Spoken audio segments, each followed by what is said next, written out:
Birmingham میں جمعہ نماز کے بعد بھارتی قونصلیٹ کے سامنے ایک بار پھر احتجاجی مظاہرہ کیا گیا، جس میں خواتین اور بچوں سمیت لوگوں کی بڑی تعداد نے شرکت کی اور مقبوضہ کشمیر میں بھارتی مظالم کے خلاف شدید احتجاج کیا۔ عابد کاظمی کی رپورٹ دیکھیے۔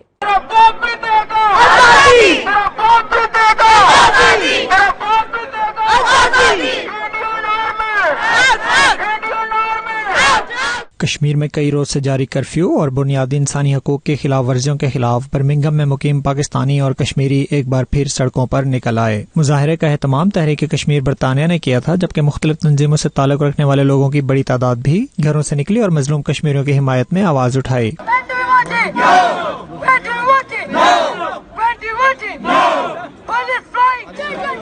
92 نیوز سے گفتگو کرتے ہوئے شرکا نے کہا کہ کشمیر کے اندر انڈین فوج کی وردی میں بی جے پی کے غنڈے داخل ہو کر انسانی حقوق کو غصب کر رہے ہیں، جن کی موجودگی تک ہمارا احتجاج جاری رہے گا۔ 19 دن ہو گئے وہاں پر جو کرفیو لگا ہوا ہے، ظلم و ستم، جبریت، قہریت، سفگیت جو مودی نے بچا رکھی ہے، آج اس کے خلاف آج تمام برطانیہ کے اوورسیز احتجاج کرتے ہیں اور اس کی مذمت کرتے ہیں۔ کشمیر کے لیے سب باہر نکلے ہیں اور میں امید کرتی ہوں کہ کوئی نہ کوئی آواز ہماری سنے گا۔ And the Kashmiri youth and the Kashmiri people are not scared to take up the armed struggle against these oppressors and dictators. We need to send a very strong message to Modi that under occupation, the Kashmiri people are able to mass 10,000 people. What is wrong with you?